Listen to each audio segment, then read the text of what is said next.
नमस्कार प्यारे विद्यार्थियों, एयर इंस्टीट्यूट के ऑनलाइन प्लेटफॉर्म पे आपका हार्दिक स्वागत करता हूं। जैसा कि अपन ने एक तो वीडियोस जो फर्स्ट सेमेस्टर की थी, आपके जो फ्रेशर स्टूडेंट थे उनके लिए मैंने एक तो पूरी प्रॉपर तरीके से एक सिलेबस एनालिसिस की करवा दिया। इसके बाद में अगर बात करें अपन, तो जो सेकंड वीडियोस थी वो अपन हॉर्टिकल्चर की सब्जेक्ट लेकर चल रहे थे। हॉर्टिकल्चर सब्जेक्ट के अंदर अपन ने डेफिनेशन देख ली थी, उसकी ब्रांचेस देख ली थी, ठीक है, उसका इंपॉर्टेंस देख लिए थे, इसका अपन स्कोप देख लिए थे, ठीक है। आज जो सेकंड चैप्टर की अपन बात करेंगे वो आपके सेकंड चैप्टर रहेगा अपना हॉर्टिकल्चर एंड बोटेनिकल क्लासिफिकेशन, उद्यान विज्ञान वानस्पतिक का अपन क्या देखेंगे, वर्गीकरण देखेंगे। सबसे पहले तो आपको पता होना चाहिए क्लास अपनी है हॉर्टिकल्चर की, कोड इसका है HORT 111, ठीक है। नेक्स्ट चलते हैं अपन, ठीक है। अब नेक्स्ट के अंदर अपन बोटेनिकल क्लासिफिकेशन देखेंगे।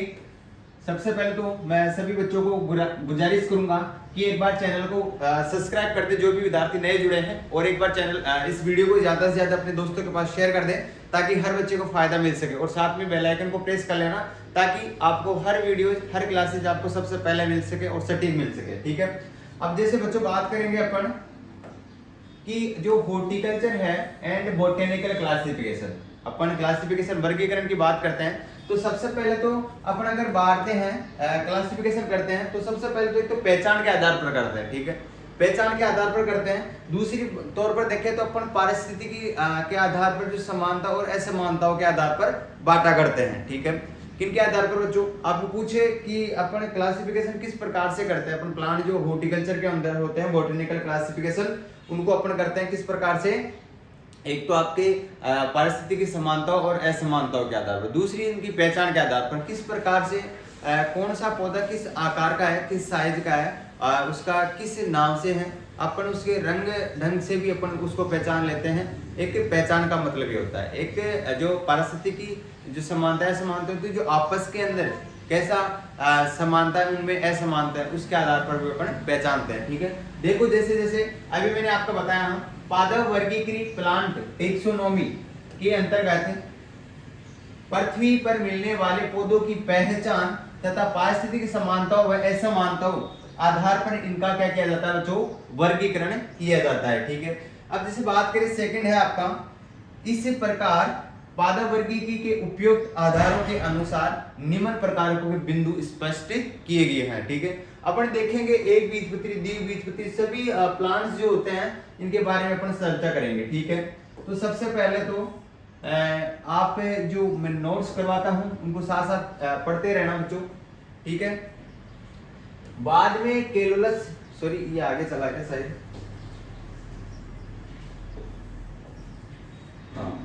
अब जैसे अपन ने निम्न बिंदु के स्पष्ट के आधार पर किया है। सबसे पहले जो है आपका बिंदु वो है साइटोटेक्सोनॉमी, साइटोटेक्सोनॉमी कोशिका वर्गीकरण, ठीक है। पहला कौन सा है, साइटोटेक्सोनॉमी। अब इस साइटोटेक्सोनॉमी में अपन किसके अंतर्गत करते हैं, कोशिका के संगठन और संरचना के आधार पर इसका क्या करते हैं, वर्गीकरण करते हैं, ठीक है। किसके आधार पर बच्चों, कोशिकीय संरचना और संगठन के आधार पर, ठीक है, संरचना और संगठन के आधार पर। दूसरा है आपके केमिटोटेक्सोनॉमी, केमिटेक्सोनॉमी रसायन वर्गीकरण, रसायन विज्ञान के रासायनिक संगठन के आधार पर इसका वर्गीकरण करते हैं, ठीक है। इसके बाद में तीसरा है आणविक वर्गीकरण, बोले तो मॉलिक्यूलर आपका टेक्सोनॉमी, मॉलिक्यूलर टेक्सोनॉमी के अपन किसके आधार पर करते हैं, आनुवांशिक आपके पदार्थ के आधार पर करते हैं, आनुवांशिक पदार्थ के आधार पर किया करते हैं, ठीक है।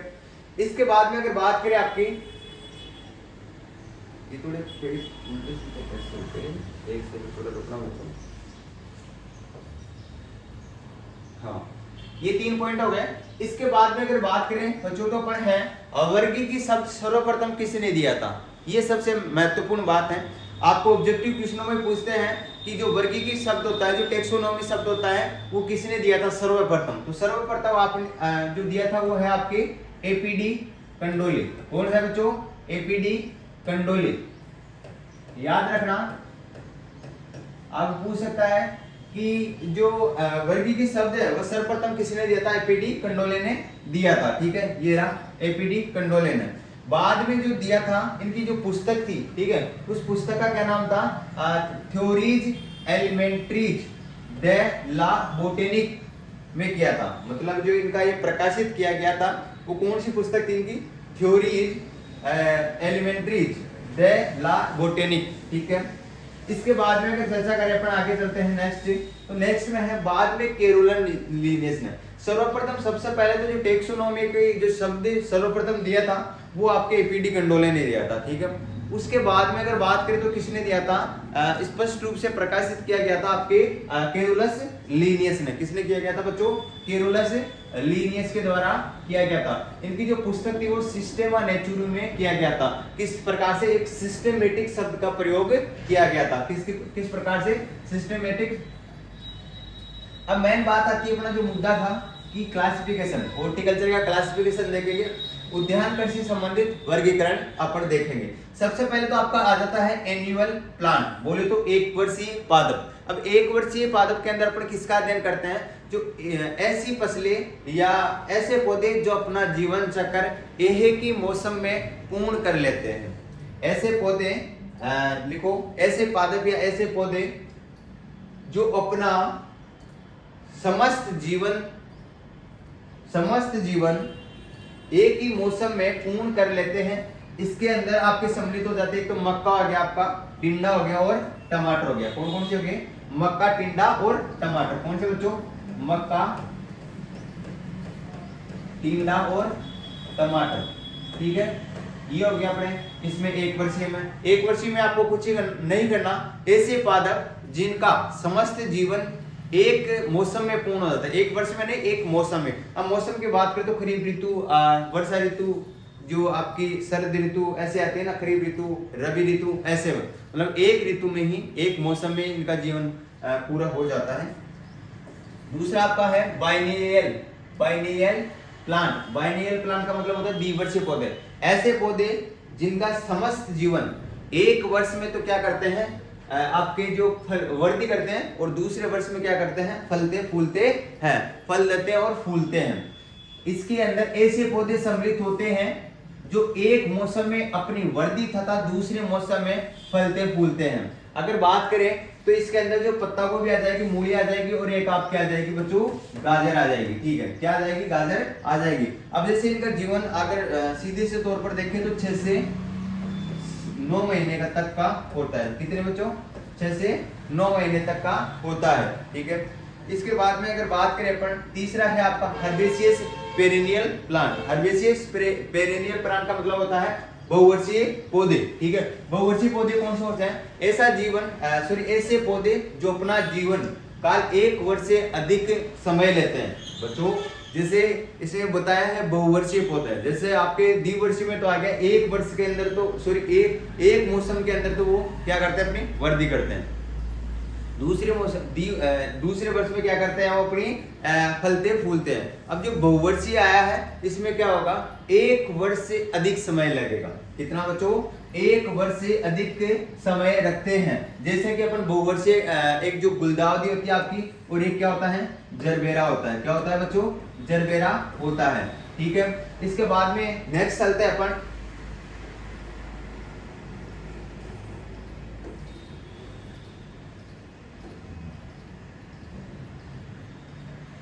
Woody perennial plant. बोले तो वुडी पेरिनियल प्लांट का मतलब होता है काष्ठीय बहुवर्षीय पौधे। अब काष्ठीय बहुवर्षीय पौधे तो कौन से होते हैं? जो फल वाले पौधे होते हैं, जो उद्यान से संबंधित हो, जो पौधे बहुवर्षीय होते हैं तथा उनकी लकड़ी काफी सख्त होती है। ऐसे पौधे जो बहुवर्षीय होते हैं और जो उनकी लकड़ी होती है वो काष्ठीय होनी चाहिए। मतलब जितनी भी फल वाले पौधे होते हैं उनकी लकड़ी कैसी होती है बच्चों? काष्ठीय होती है। जैसे कि समस्त फल आ गया, आपके फूल वाले प्लांट आ गए, ठीक है। 5 नंबर की अगर बात करें तो आपके आएगा climbing perennial plant and climbers. मतलब इसके अंदर क्लाइंबर्स का मतलब आप बातें समझोगे, ऐसे पौधे जो किसी चीज का सहारा लेकर ऊपर चढ़ते हैं। मतलब एक माला के रूप में, एक जैसे कोई बढ़ती है ना बेल के रूप में, एक उस प्रकार से ये बढ़ती करते हैं, ठीक है। जैसे आती है चढ़ने वाली बहुवर्षीय पौधे, इसके अंदर सभी फूल, फल तथा सब्जी वाले पौधों की समस्त ढेले सम्मिलित है। जैसे आपकी एक तो अंगूर की लता हो गई और एक आपकी सेंजी हो गई। क्या हो गई बच्चों? एक तो आपकी अंगूर की लता हो गई, ठीक है, और दूसरी आपकी हो गई सेंजी बच्चों। क्या हो गई बच्चों? सेंजी हो गई, ठीक है। इसके बाद में आते हैं आपके जो बोटेनिकल क्लासिफिकेशन था, बोटेनिकल क्लासिफिकेशन की बात करें तो इसको जो प्लांट किंगडम है, जैसे वानस्पतिक जगत के बारे में अपन चर्चा करेंगे, इसको कितने भागों में बांटा गया। सबसे पहले तो आपको करना है ऐसे प्लांट किंगडम डाल देना है बोटेनिकल, अगर क्लासिफिकेशन पूछे तो। उसके बाद में क्या करना है, इसको दो भागों में डिवाइड कर देते हैं, ठीक है। कितने भागों में बच्चों, दो भागों में डिवाइड कर दें। सबसे पहले तो आपका आता है क्रिस्टोगेम, दूसरा आता है फेनेरोगेम। पहला कौन सा आता है, क्रिस्टोगेम, दूसरा कौन सा आता है, फेनेरोगेम। कौन सा है दूसरा, फेनेरोगेम। अब जो आपका क्रिस्टोगेम है इसको तीन भागों में डिवाइड किया गया है। कितने भागों में, तीन भागों में डिवाइड किया गया है। सबसे पहले जो दिया गया है वो आपका है थेलोफाइटा, दूसरा नंबर का जो है आपका ब्रायोफाइटा, तीसरे नंबर का आपका टेरिडोफाइटा, ठीक है। ये तो बात के लिए अपन ने किसकी, क्रिस्टोगेमी, ठीक है। क्रिस्टो आपकी जो प्लांट किंगडम है उनको दो भागों में बांटा गया है, क्रिस्टोगेमी और आपका फेनेरोगेम। अब जो क्रिस्टोगेम को है उसको तीन भागों में डिवाइड किया गया है। तीन भागे कौन कौन से आपके, एक तो थेलोफाइटा हो गया, ठीक है, दूसरा ब्रायोफाइटा हो गया, तीसरा टेरिडोफाइटा हो गया। अब आपका फेनेरो जो गेम है इसको दो भागों में डिवाइड किया गया। सबसे पहले जो डिवाइड किया गया वो है आपका एक बीजपत्री, दूसरा है आपके द्विबीजपत्री, ठीक है। अब इसके अंदर भी आपके एक एंजियोस्पर्म आ जाता है। क्या आ जाता है बच्चों, एंजियोस्पर्म आ जाता है। अब जो थेलोफाइटा के आपको अगर एग्जांपल पूछे, ऑब्जेक्टिव क्वेश्चनों में आए दिन पूछ लेते हैं कि जो प्लांट किंगडम होता है, वानस्पतिक जो वर्गीकरण होता है उसके अंदर जो क्रिस्टोगेमी पाया जाता है, उन तीन भागों में के अंदर जो आपका कौन सा होता है, एक थेलोफाइटा करके एक जो प्लांट होता है उसके एक उदाहरण दीजिए या दो उदाहरण दीजिए। सबसे पहले तो थेलोफाइटा का एक एग्जांपल आपके सेवाल, दूसरे नंबर पर आता है आपके कवर, तीसरे नंबर पर आता है आपके लाइकेन, ठीक है। बात के लिए अपन ने, इसके बाद में अगर बात करते हैं अपन, नेक्स्ट चलते हैं। ये तो आ गया अपने क्लासिफिकेशन का, ठीक है। अब जिम्नोस्पर्म की बात करते हैं, ठीक है। अपन बात कर लेती किसके बारे में, जिम्नोस्पर्म क्या होता है बच्चों, जिम्नोस्पर्म ऐसे पौधे जिनके बीज पूरी तरह से क्या होते हैं, सख्त होते हैं। कैसे होते हैं, पूरी तरीके से बीज क्या होते हैं, सॉरी सख्त नहीं होते हैं, अनावर्त होते हैं, ठीक है। और उनमें ओवरी का अभाव होता है। अब बोलते हैं कि पूरी तरीके से बीज अनावर्त कैसे होते हैं। अनावर्त का मतलब होता है बच्चों, जैसे कोट होता है ना, जैसे यहाँ पर देखा है अनकोटेडेड, अनकोटेडेड का मतलब होता है कि बच्चों कोई भी जो बीज होता है उसके ऊपर आवरण जो पाया जाता है वो नहीं पाया जाता। अगर बीजों के ऊपर जो आवरण पाया जाता है वो एक सख्त होता है, एक काष्ठी होता है, ठीक है। अब आए दिन अपन देखते हैं जो चने के बीज होते हैं, ठीक है, मूंगफली के बीज होते हैं, उनके ऊपर क्या पाया जाता है, एक कोटेडेड पाया जाता है। जैसे कई बीज ऐसे होते हैं जिम्नोस्पर्म में ऐसे पाया जाता है कि अनकोटेडेड होते हैं, और किसका अभाव होता है, आपके ओवरी जो होती है, ठीक है, अंडाशय जो होता है उसका क्या होता है बच्चों, अभाव होता है, ठीक है। उसे जिम्नोस्पर्म कहते हैं। जैसे इसके अंदर प्लांट के साइकस हो गया, आपके सेट्रस हो गया, ठीक है। अब जैसे बात करते हैं अपन, देखना ध्यान से देखना, ऐसे पौधे जिनके बीज पूरी तरह से अनावर्त होते हैं, बोले तो अनकोटेटेड होते हैं बच्चों। क्या होते हैं, अनकोटेटेड होते हैं, ठीक है, अनकोटेटेड होते हैं। और किसका, अंडाशय का अभाव होता है। किसका अभाव होता है, अंडाशय का अभाव होता है, ठीक है, ठीक है। ये हो गया एग्जाम्पल आपका, साइकस हो गया, सीड्रस हो गया, बोले तो देवदार इत्यादि, ठीक है। इसके बाद में इसके गुण देखते हैं। गुण के बारे में चर्चा करें तो ये पौधे क्या होते हैं, एक तो बारहमासी होते हैं। जितने भी जिम्नोस्पर्म प्लांट होते हैं वो कैसे होते हैं, 12 मासी होते हैं। और आपके जीरोफाइटिक होते हैं। जीरोफाइटिक का मतलब होता है मनुस्थलीय पौधे। कैसे होते हैं, मनुस्थलीय बच्चों पौधे, ठीक है। इसके बाद में बात करते हैं, दूसरा इसका गुण है, इनमें स्पष्ट रूप से वार्षिक बल्ले पाए जाते हैं। इनमें स्पष्ट रूप से मतलब सही तरीके से बोले तो, या सही प्रकार से क्या होता है, इसमें वार्षिक बल्ले होता है। प्रत्येक वार्षिक बल्ले में ऐसे दिखाई देता रहता है, एक कंगन के आकार का, ठीक है।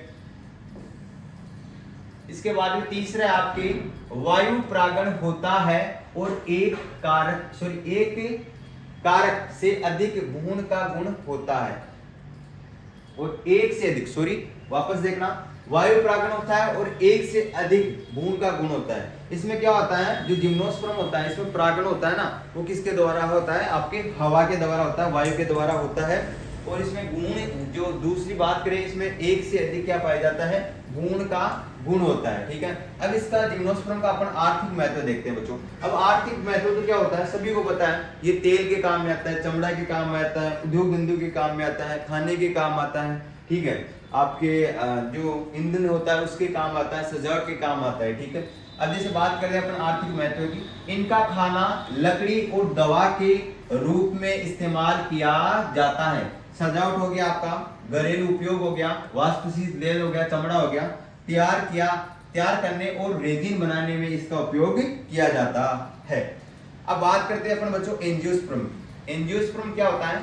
सबसे पहले तो एंजियोस्पर्म को समझो आप, ये पादपों का सबसे महत्वपूर्ण क्या होता है? एक भाग होता है।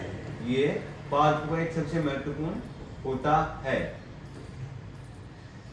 जिनके बीच परतदार होते हैं। मतलब जो आपके एंजियोस्पर्म होता था, ठीक है, फिर जिम्नोस्पर्म होता था, वो एक अनकोटेटेड होता था, एक अंडाशय का, ओवरी का अभाव हुआ करता था, उसके अंदर नहीं पाई जाती थी। और जो आपका एंजियोस्पर्म है, ठीक है, एंजियोस्पर्म क्या होता है? परतदार होता है, कोटेटेड होता है, मतलब उसके ऊपर एक कठोर आवरण पाया जाता है और किसी अंग या अंडाशय में विकसित होता है। ये किसी या तो अंड में विकसित होता है या फिर किसी अंग या अंडाशय में क्या होता है बच्चों? विकसित होता है। अब इसका गुण देखते हैं अपन एंजियोस्पर्म का। एंजियोस्पर्म का गुण होता है, इस पौधे का प्रजनन अंग फूल होता है और इनमें दोहरा निषेचन तथा आपके किया जाता है, दोहरा निषेचन पाया जाता है। आपका जो एंजियोस्पर्म होता है, इसमें क्या होता है बच्चों? देख लेना, इस पौधे का प्रजनन अंग जो होता है वो फूल होता है। प्रजनन अंग पाया जाता है ना, वो कैसा होता है? इसमें फूल के द्वारा होता है और इनमें दोहरा क्या होता है? निषेचन होता है। दूसरा देखो, ये है स्पेरोफिरिक, सहजीवी और परजीवी होते हैं। ये कैसे होते हैं? एक तो स्पेरोफिक होते हैं और दूसरे सहजीवी होते हैं। तीसरा इसका है, आमतौर पर ये जल स्तर भी होते हैं और स्थलचर भी होते हैं और जलचर भी होते हैं। ये स्थलचर भी होते हैं और क्या होते हैं बच्चों? जलचर भी होते हैं। कहां पर गया? स्थलचर, और कैसे पाए जाते हैं? जलचर भी हुआ करते हैं, ठीक है।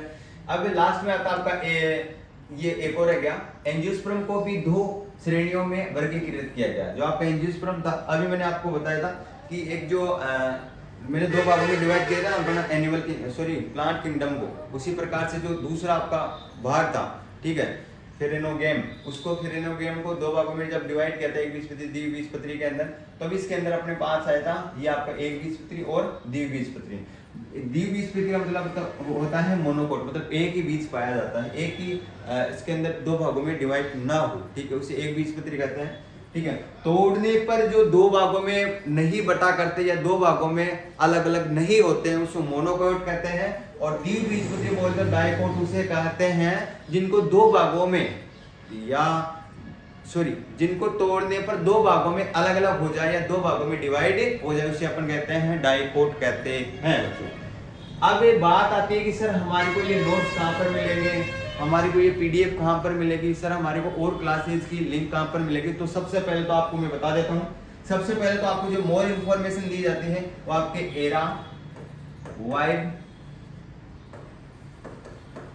13 पर दी जाती है, अपना इंस्टा पेज है। इसके बाद में बात करें तो बच्चों आपको जो नोट्स है वो आपसे मिलेंगे 7300091167। इन नंबरों पर आप एक बार मैसेज कर देना अपनी कॉलेज का नाम और खुद का नाम, ठीक है। जब तक आपको ये नोट्स अवेलेबल हो जाएंगे, और आप अपनी स्टडी को ऐसे कंटिन्यू रखना, क्योंकि अब जो आपके एग्जाम है, ठीक है, बीकानेर यूनिवर्सिटी वालों के पेपर स्टार्ट हो गए हैं और आपके भी बहुत जल्द स्टार्ट हो जाएंगे।